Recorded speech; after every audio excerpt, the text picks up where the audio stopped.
Welcome back, everybody. Okay, over to you. Yep, thanks, Jasper. So let's get started. I'm going to talk about DockWidgets, in specific KDDockWidgets, which is a library that I've been writing for the past 1 year, 2 years, more or less. But first, I don't know if everyone here is familiar with the concept of DockWidgets, so let's just have a 30-second recap. So DockWidgets, what are DockWidgets? So you might know them by other names: docking panes, utility windows, palette windows, floating palettes. My favorite name is docking pane because they are a pain in the butt. Sorry. In Qt, you'll know them by the name of QDockWidget, which you need to use with QMain window. But what it really is, you're just putting windows inside windows and dragging the title bar and transforming them into separate main windows. So here on the right, you have a screenshot of a DockWidget. So I'm usually a Linux developer. I work on Linux, but the screenshot just looks nice on Mac. So I went to Mac and took the screenshot because on Mac, everything looks nice, right? And I'm doing this presentation on Windows because microphones work really nice on Windows, right? And my webcam also. So there you go. So let's see some examples about DockWidgets. For example, Visual Studio is probably the most popular example. You probably already use it. So here I'm dragging the server window onto the top area. Another example of DockWidgets, QDockWidget. This one you're familiar with. This exact example comes with Qt. We'll be talking about QDockWidgets a lot later. Qt Creator, the latest version of Qt Creator, is using DockWidgets.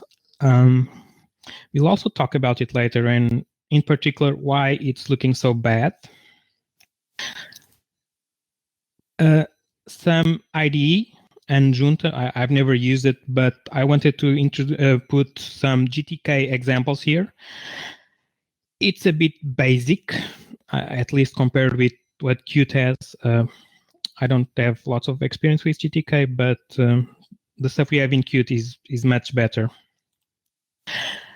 Amazon Lumberyard. So game engines love DockWidgets. So I've tried a few of them, and all of them have DockWidgets because game engines, the editors are very large. They have lots of windows, lots of functionality.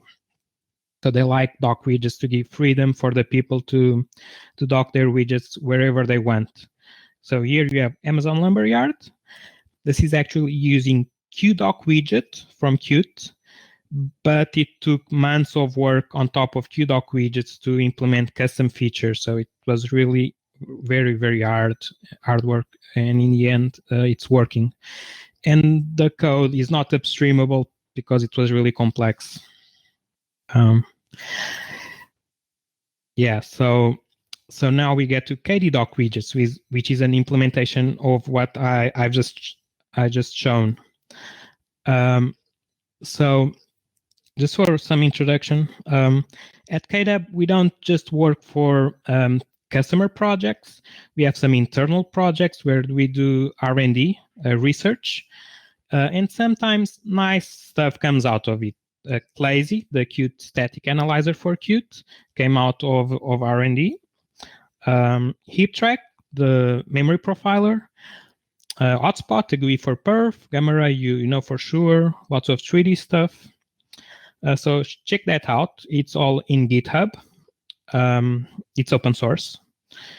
And do subscribe to our blog, because that's where all the geek stuff is happening. So if you're interested in tooling for development, do follow our blog and maybe other social media.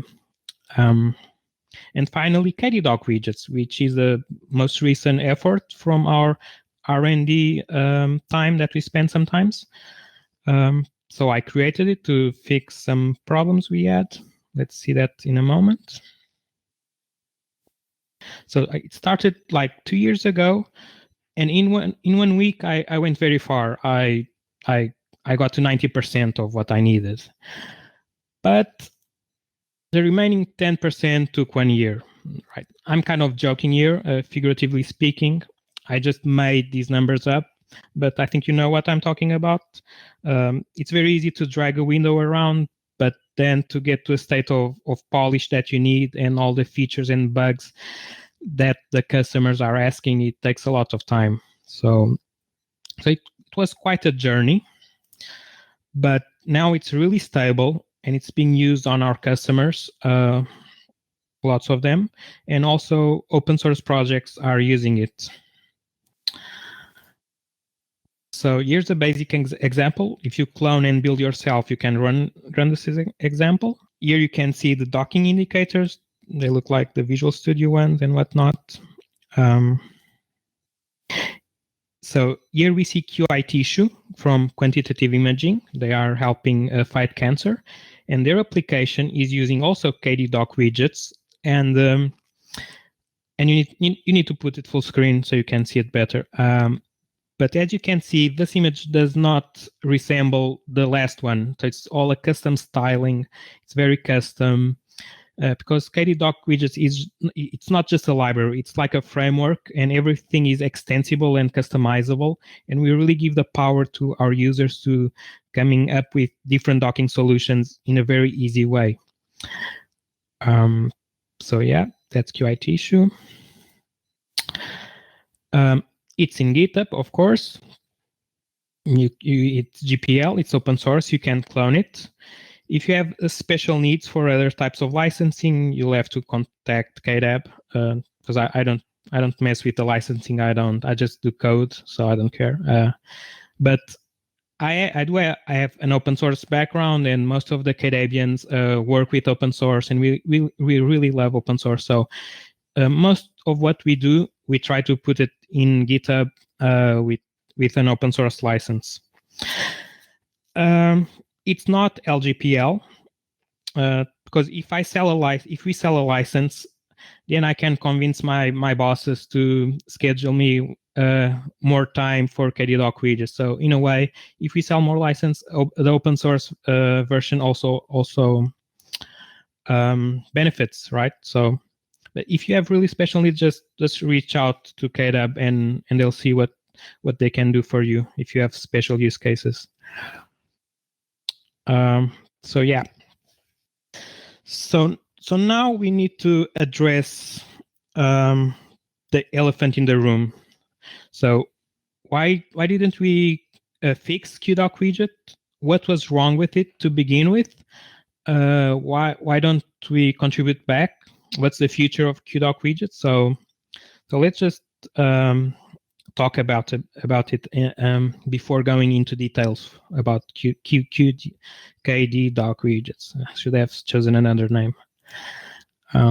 So first, QtDockWidgets is very, very buggy. The code base is very complex.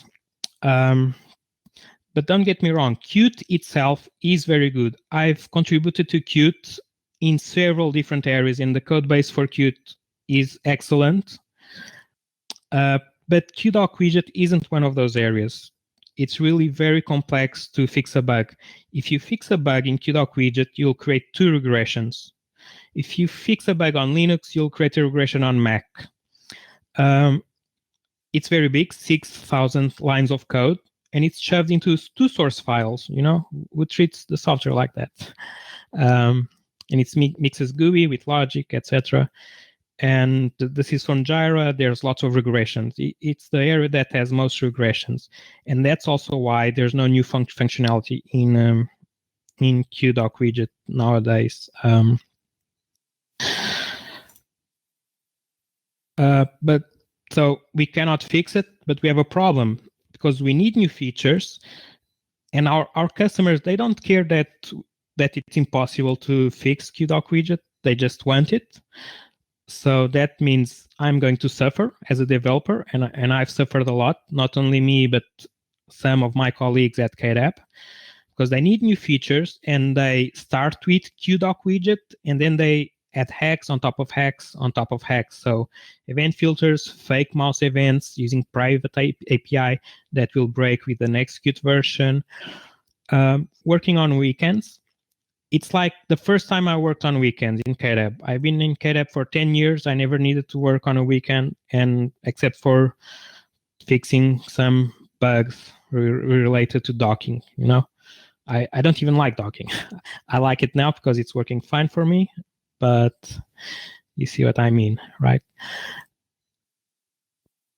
So here's Qt Creator, the latest version. The QML designer or QtQuick designer, whatever it's called, it's using a third-party docking from GitHub. It's not using the stuff they have in Qt. So if not even the Qt company believes in QDockWidget, I think we understand the message, and I don't blame them, because it was very hard for me to fix bugs. I contributed lots of bug fixes, lots of some features. It was very hard, and I understand it's also hard for them. So I'm not blaming anyone, and I'm not bashing the previous maintainers of the DockWidget stuff, because if it wasn't for that, I wouldn't have built the new library, and I learned a lot from the previous version. So Rome wasn't built in a day. So yeah. So let me give you a small introduction on KDDockWidgets, KDDW. So like I said, it's open source. It uses CMake. You can clone it already, build it, and run the example. Yeah, so last week I ported console. Why? I don't know. Just for the demo, because I don't know why would you want a terminal with DockWidgets. Actually, it's not too bad, but it took really 10 minutes to port it, and I just thought it was fun to put it here in the slide. In terms of code, let's see some code, just see how you get started. So CMake, you do a find package, and then you just link to it. So just link to KDAB, KDDockWidgets, and all the includes are sorted out, so you're ready to code. In terms of code, there's two includes, dockwidget.h and mainwindow.h. So mainwindow.h inherits from Q main window. So you don't use Q main window directly. You don't use set central widget. You use our specialized main window, which will give you everything we need. So you create a main window and you're done. You have to pass a unique name. What's this for? So when you want to restore a layout, you have to have an ID, so you can restore a dock widget by ID. So each main window and each dock widget has a unique name. With the old QDockWidget, you also had this, but it wasn't explicit. You used set object name, so it's the same thing, but I think here it's more explicit. And that's how you create the main window, and so you create the dock widgets. And this is exactly like before, like using QDockWidget. It's pretty self-explanatory. And then you just add them to the main window on the left, on the top. And you can also put stuff in relation to existing dock widgets. So put dock widget number 3 to the right of dock widget number 2. And this is a bit of a difference, because you have full control of where you want to place stuff. And with the QDockWidget stuff, it's a lot more complex, and you don't have this flexibility. If you just show, it will be a floating window. And that's enough about code. Let's see. Yep. I won't have time to go into the code. I have lots of stuff to talk about. But you have lots of time, right? So see the Doxygen, see these public headers, and if you're really interested, you can use all the private headers. All the private headers are great if you want to do hardcore stuff, like non-basic stuff. You have lots of flexibility, and we'll talk. Thanks. We'll talk about that in a minute. So, sorry for the boring introduction. now we're going into my favorite part, talking about features. I've prepared 10 features that I think that must be in a modern docking framework. And of course, KDDockWidgets has them all because I wrote the presentation, so I have control about that. So let's get started. Number one, this is like the most this is the most important stuff that the customers ask for. Docking indicators like Visual Studio has, because the ones in QDockWidgets, you don't have lots of granularity. You can't have much precision. And also this way it supports all the nesting combinations you can imagine. So it's very flexible. So this was like my first feature and also the reason why I wanted to make this library. But then lots of stuff happened. So what's better than docking indicators? More docking indicators, of course. Custom docking indicators. I give the ability for people to build their own docking indicators so they don't bother me, you know, so I can do other stuff. This example, I did it last week, like just for the presentation. It took me like 2 hours. And what's going on here? So it works the same way. You can dock so you hover over the segments and you can dock to the left of a dock widget, to the top, or in relation to the main window itself, or in the center, it will tab together. In terms of code, there's an interface with a few virtual methods that you must implement, right? And let me say this is not just about styling. It's not about like changing the colors or the icons of the styling indicators. You can implement something really crazy if you have imagination and with different behavior also. So this is also very cool. Let's see what's number 3. Number 3, it's also something the customers nagged us about. So this is a bit related to the limitations of QDockWidget. So with the old stuff, you cannot dock into the central area. The central area is reserved. You can only dock to the sides. But the customers want to dock to the center, and they want tabs in the center. In QDockWidget, you cannot dock to the central area, and you cannot have tabs in the central area, etc. So number 4, in KDDockWidgets, all internal widgets are customizable.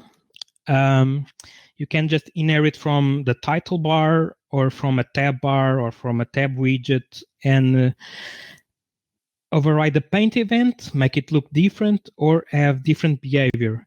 And note that it isn't just about changing colors, or you could do that with QStyle already, but you can really change behavior if you have crazy ideas. And you can put like buttons in a tab bar, for example, which we've seen with QtIssue also. So it's really powerful. So yeah, QStyle still works, but it's a bit limited. So, but what's better than having a custom title bar? Of course, it's not having title bars. So again, make it full screen. So one of the demands from our customers was they didn't want to show the title bar. Instead, you drag by dragging the tab bar around. You click on the tab bar and you drag it. This way it looks nicer, and you also save like vertical space. So that's cool, and also very difficult to implement with QDockWidgets. In fact, this application, QtIssue, it was using QDockWidget, and it was a pain to maintain. So let's see what we have in number 6. So number 6, main windows inside main windows. Why? I don't know, but the customers love it, and they demand it. So here in this example, we have a main window inside a tab, and you can drag the main window out, and you can drag other dock widgets inside into the main window or into the main window in any combination you want. In this example, it's yellow because I'm showing a concept called affinities. Affinities means the yellow ones can dock into the yellow main window, and they cannot dock into the outer main window, the main one. So you can do these kinds of groupings, or you can do without the grouping at all. So now was a demo time, but I'm a bit behind on time, so let's move on. Focus scope. So if you use QML, you already know what's a focus scope. In QWidget, you have one focus scope per each top level window. So when you click on a top level window, it activates and it will focus the last widget that was focused. So it remembers. But what happens with DockWidgets is that they are an hybrid. They are like an intermediate between top level and child widget. When they are docked, it would be nice to still keep track of the last focused widget, and it wasn't too hard to implement. That's the fun of KDDockWidgets. Stuff is easy to implement, takes a few hours, and touches only 1 or 2 files. So now it was also the time for a demo, but I can explain you. So if you have lots of dock widgets inside the main window, and when you click on the title bar of a dock widget, it will focus the last widget that was focused inside it, like a line edit or a combo box or whatever. It remembers. So just like QML, if you are used to QML. Let's see number 9 quickly. Number 8, sorry. Windows arrow snap. Snapping means when you drag a window to the edge of the screen, the Windows will maximize the window. You also have that in Linux and on Mac, but customers only ask for it on Windows, and if you don't put it there, it will complain. The customers will complain. So on Windows, I've implemented it using native API from Windows. Linux, I don't know how to implement because there's so many window managers out there. We cannot fix for all of them. And on Mac OS, I'm trying to fix it. There was a bug in Qt that will be fixed first. Then I'll investigate what's going on with Mac. So these are little things that are nice to have. Number 9. Yeah, every DockWidget frameworks has this, being able to save or load a layout from disk. So it will remember where you put your dock widgets, in which positions, even the ones that are inside the main window. So this is very important, and it's implemented on all DockWidgets frameworks. You can also do partial save restore, like just save a few of them or restore a few of them. And it also has some support for HDPI screens. So if you save in a small screen and then you open on a bigger screen, it should use relative sizings. But I'm sure you know what this means. So last but least, because these are small things, except for the Python bindings. Yeah, that was cool. So Renato wrote some Python bindings using PySide, I think. And then we have stuff like lazy resize, only resizes when the mouse is released, having a close button on each tab, double click to maximize, and more. These all are also present on other docking frameworks, I think, on some of them. And there's a lot more, but I don't have time. So let's move on. Okay, now I caught up and I think I'm on time, so can speak a bit slower. This part is interesting for you, even if you don't use KDDockWidgets. If you do use KDDockWidgets, you don't need to worry about them because I fixed them for you. But if you're if you're dragging windows around or using frameless windows with custom title bars, you'll have different problems on different operating systems. So I'll just talk a bit about that. And these are good insights that you can use on your day-to-day job. So let's see number 1. Okay, so some window managers don't have a compositor. This means that QWindow set opacity will not work. On Windows 10, nowadays, you cannot turn off compositing, so it's not a concern. On Mac, you also cannot turn it off. So on X11, if you have old hardware, bad graphics drivers, virtual machines, or simply user preference, so you have to support that. What happens if you don't support it? So this is the latest Qt Creator running on my computer, and it's using another docking framework. And this black area in the center should be transparent, and it's not. And this is really easy to fix. So how do you fix it? So X11 doesn't need compositing for showing transparent stuff. So here you can see XIs. It's been around for, I don't know, 20 years, so you don't need compositing. So in Qt, use set mask, don't use set opacity. Otherwise, it will look black like Qt Creator. So yeah, that's really easy to fix. So just wanted to show you how. Yeah, now is the a bit more fun part and complex. So custom title bars. Custom title bars, we use them because they look nice. Also on Linux, you need them because the native title bar on Linux, at least on Kwin, if you drag it, it won't send any move events to Qt. Only when you release the mouse, then it's too late. So you cannot show the drop indicator. So on Linux, you really need a custom title bar. On Windows and Mac, I also use custom title bar because it just looks nicer, and this way it looks the same on all platforms. Because these are not real windows in the sense, they are like utility windows, so I like a smaller title bar on them. Or maybe you don't even have a title bar and have only a tab bar. So, but what's the problem with the custom title bars? If you kill the native frame, it will be very, very hard to resize the window.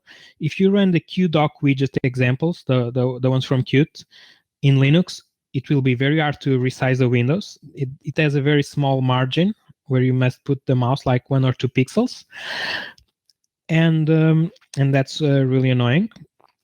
So QDockWidget is using QWidget resize handler, which is private API, and it's a bit buggy in that respect. KDDockWidgets on Linux and Mac, I did a global event filter with a bigger margin, like 6 or 8 pixels. On Windows, there's native code. There's just a message that you must catch and say, yeah, here's the left edge. Let window resize it for you. So the operating system will resize the window. It's not manual. So nowadays, since the latest version of Qt, you have QWindow start system resize, which kind of works. It's a bit broken on Mac. I'm not using it yet because I don't need it. But if someone is starting now with this kind of problems, first have a look at QWindow start system resize and start system move. They have a small differences between operating systems, so you'll have to check it out. Number 2 again, sorry. Yeah, if you kill the window frame, you'll also kill snapping. So if you drag the window to the right, to the edges of the screen, you'll be able to maximize it. But if you don't have the native window frame, it won't work. So in KDDockWidgets, I fixed it with Windows API native. It wasn't very difficult. I just did some Googling. On Linux, it's hard. I don't know. Qwin should be able. I don't know what's going on GNOME. so you're on your own. On Mac, it's not working yet also, but I plan to look into it. So yeah, on Linux, Qt frameless window int, do it yourself. You'll need translucency, of course, otherwise the drop shadow won't be shown, unless you don't want to see the drop shadow. Number 3. So yeah, Wayland. We don't support Wayland because conceptually it's against DockWidgets. I mean, I need to know which window is below the window I'm dragging, and I have no way to do that. Moving windows doesn't work. Resizing windows doesn't work. Nowadays, since the latest version of Qt, there's start system move and start system resize. Kind of works, but it's funny. It has some bugs. But still no way to know which window is below the window I'm dragging, so I can drop a window there. So maybe if you know, let me know. So Wayland, yeah. Just for information, all docking frameworks are broken on Wayland. So if you run KDevelop on Wayland, it's broken. If you run Qt Creator, the QML designer is broken. So I don't think Wayland is ready for the desktop now, but Wayland is great for embedded. We use it a lot, but for the desktop, I don't know. Or maybe QDockWidgets isn't ready for Wayland. I don't know. Yeah.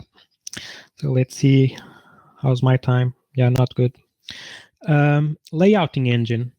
So what does a layouting engine do? It deals with resizing the widgets. So you resize a window and it will resize the inner dock widgets. It implements minimum, maximum sizes, size policies. It can be extensible with fancy features. How does the layout work? So you probably know about QSplitter, right? So QSplitter from QtWidgets separates the left widget from the right one, if it's horizontal, of course, right? But this one, I call it a recursively nested multi-splitter. I just came up with the name just for the presentation. You can put another splitter inside the first splitter with another orientation, and then it's nested. And you can go on and on with how many levels you need, right? So this is the basic layout that you need for implementing a dock widget. So should we try to demo? I don't know. Give it a shot. So is something happening? Yeah, we see something. Yep, it's not froze, so that's good. So I was explaining this. So here's a splitter. It separates, it splits stuff. So now let's create another splitter. So this one is in level 1. The first one is level 0. This one is in level 1 in terms of recursion. And now let's create level 2. So the splitters are inside the splitters. Of course, I'm not using QSplitter. This is just an analogy. So this way you can have every combination of that you can imagine of dock widgets. Let me also show you minimum, maximum support, because I think it's really cool. Let me just close some dock widgets so I have space.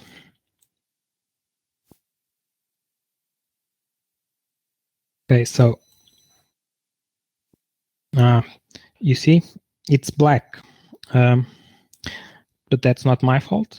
It's related to the software anyway. So DockWidget 8 has a maximum size. So if you drag the separator on the left, you cannot make it bigger. The other one increases, so it propagates your movement, but it also propagates your movement recursively. So let me Okay, so I docked another one on the first level of recursion. And okay, let me close that one. Yeah, so I'm going to try to make DockWidget number 8 bigger. So I'm dragging, but it cannot go past its maximum size. But the size constraints and the movement are propagating upper in the recursive chain, and it's starting to drag DockWidget number 7. This is a cool effect that the other DockWidget frameworks don't have. And I think it's a nice effect. But let's move on. So yeah, layouting engine. Anyway, what's cool about the layouting engine?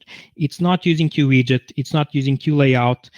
It's pure Qt core, 5,000 lines of code. It's reusable. Also, it's in a separate library, because since it doesn't depend on docking itself, just as layouting, I put it in a separate library. So if you need this kind of stuff in your project, you can use just the layouting if you don't want the DockWidget stuff. And I even have an example in the repository of QML just being laid out with those techniques. Okay, so layouting engine is done. And QtQuick support, I'm working on it. Not now, because I have to do presentations for desktop days and whatever. But QtQuick support, I want to have it in the next version, and it's my main priority. But I don't want to write a separate code base for it. I wanted to reuse 90% of the logic. Remember QDockWidgets? I don't want to write a feature and then it causes a regression elsewhere. I want to fix a bug, and both the QWidget code base and the QtQuick stuff, they both benefit from the same fix, because they will be sharing 90%. So I'll be only writing glue, adapters, wrappers, and QML for the GUI. And reusing 6,000 lines of unit tests. It will be great for the QtQuick port, because I don't want to write all those tests again. Writing tests is boring. So how do we achieve it? Easy. So most classes don't depend on QWidget.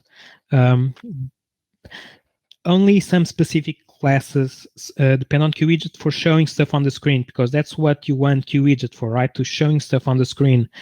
All the other stuff you don't need QWidget for. For example, the layouting engine is already separate, but title bars, the floating window, that's also not depending on QWidget. Of course, I have a widget class that I inherit from a base class that doesn't depend on QWidget, and then I implement there the specific QWidget code, and the same for QtQuick. For QtQuick, I just inherit from title bar and load the QML file, and then it's there on screen. I would love to explain you more how the magic works, but the glue and the adapters are really ugly, but having the adapters ugly means the rest of the code can still be nice. Yeah, this is the example of QtQuick already working. It's very ugly because I haven't styled it yet, but like I'm dragging windows and dropping, and that is already working. And I wrote like zero support for it in QtQuick. It's just using the existing code, so it's like magic, really. So it's really good to be in this position right now, where I'm just writing abstractions, because QWidget and QtQuick item have similar APIs, but some methods have different names. So I have to write lots of adapters so they use the same name in the code. So that's the type of glue that I need to implement. So right now it's a bit crashy, but it's already fun to work on. So hopefully that's what I'll be working on next.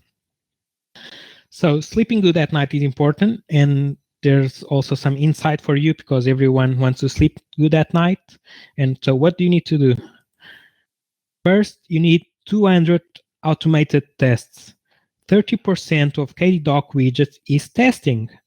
And this is great because when I was working with the Qt code base in the QDockWidgets, yeah, you never know. You're always creating regressions. And right now, I just run all the code, the tests, and I know that the code is rock solid and ready to go to production. Also wrote a fuzzer. A fuzzer is an application that I leave running.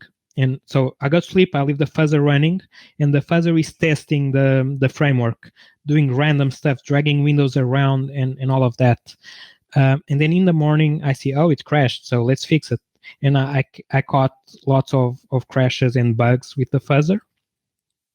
And when I mean the automated test, I mean really dragging the windows around with the mouse using mouse events. So this is all working in automated manner. So it's very complete in terms of testing. Of course, in the CI, you want to run with the address sanitizer and the define behavior sanitizer nowadays. That's mandatory in any software project because you'll find lots of crashes and stuff. Right. So let me talk like for 1 minute about the off-screen QPA. So if you run your application with this option platform off-screen, it won't show a window. It will run in an invisible buffer.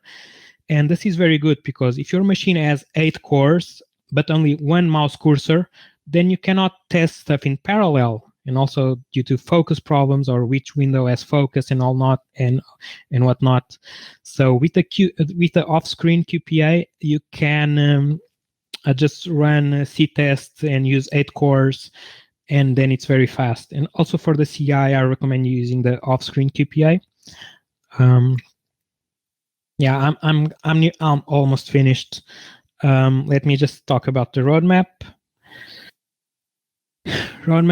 QtQuick, maybe in December. I don't work on this every day. QtQuick on EGLFS. So on EGLFS, you don't have multi-window support, right? So DockWidgets, they need multi-window. But what we can do is that the floating QtQuick items, they can just be parented on something. So they are not true top-level windows. They just look like it. So, of course, Wayland, which I don't know.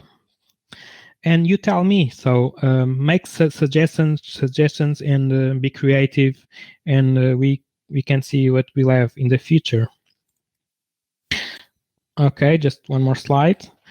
Let me just say this was a very fun project to work on because I do big features and it only takes a few hours. The patches are small, are simple, are readable. Sometimes fixing a bug is just one line of code. I have a big focus on quality, writing lots of tests. There's lots of stability going on. And frankly speaking, I'm not even doing basic features anymore. We're just doing polished, fancy features, like really nice stuff like drop shadows. If you're worrying about a drop shadow, it means you already have the other stuff working, right? So it's like just the final step.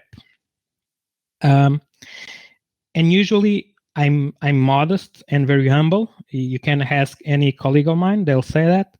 But today I want to end the presentation with a quote from Pulp Fiction. And that's all I've got. Thank you very much, Sérgio. We have a few questions for you. So the first question is along the lines of the initial size of the splitters. It goes like, can you set the initial space distribution of 2 expandable DockWidgets? So it's percentage-wise, I guess, but that's also doable from code when you set up your docks. Yeah. So if you set up from code, it's easy. If you're dragging, it will choose a sensible size that it won't be very big or very small, or it will try to preserve the size that it had when it was floating. There's a bunch of heuristics, so it looks good. There's some support for size policies. It's not complete. I want to work on it. but now I'm working on the QtQuick stuff. But I haven't had any complaints from the customers. But there's more stuff to do, right? I agree. But it's not very difficult to implement. Okay. The Prashant from the QML presentation yesterday has the question, can the main window and DockWidgets class in KDW be used as a drop-in replacement for those from Qt? So QDockWidget and QMain window. Mm-hmm. Yeah, it's intended to be a drop-in replacement. Totally. So it's basically just a search and replace on the Q2K, and then you're all done. Not that kind of drop-in replacement, but it should have all the features minus vertical title bars of more obscure stuff that if someone asks me to implement, then I'll have to implement it, of course. But other than that, it has all the features QtDockWidget has. And also it doesn't have any limitations. For example, in QtDockWidgets, a dock widget is specific to a main window. If you have two main windows, you cannot drag a dock widget from one main window and parent and dock it in a second main window. So, and there's other limitations that KDDockWidget doesn't have. Just do what you want. So a follow-up question to that is, do you have any experience with how much work it is to migrate from QtDockWidget to KDockWidget? It depends. So usually it's very fast, but if you have lots of workarounds on top of QtDockWidgets, then it can take a while. Okay, there's a question regarding Python. So is it PySite 2 or PyQt that is supported? It's whatever the Qt company is using nowadays. I think it's PySite 2, the same type of bindings that Qt has. Okay, cool. There is a question, does KDDockWidget support multi-touch drag and drop? No, I never tried it. The other day I tried on EGLFS in QWidget application, and it just worked. It was cool. But multi-touch I didn't test. Okay. We do have one. We do have one embedded project on Linux using KDDockWidgets, so I hope they ask me to do that. Okay. And there's a guy that insists on this final question. I asked it twice now, which is cool. The question is, how about the mouse wheel? Is support for that? Mouse wheel? What about the mouse wheel? So the original question was, I can't find it. Anyway. But I've had ideas for the mouse wheel. So as I've said, you can customize your docking indicators, and you can come up with some mechanism where you use your mouse wheel to select where you want to put it, or even select the size. So you hover over a drop zone, and you want it bigger, you want it smaller, and you can play with the mouse wheel first and see different combinations. And it's fun to implement because you implement it in your class and you're not causing regressions elsewhere. Okay, I see from the chat that that wheel is a Python package, I guess. Oh, okay. Mm-hmm. Yeah. So this is about the Python bindings, right? I guess so. We've tested it with whatever Python you get from your distro, like system packages, and also with pip package manager. I don't know, but should be possible. Okay. Thank you very much. Very interesting presentation.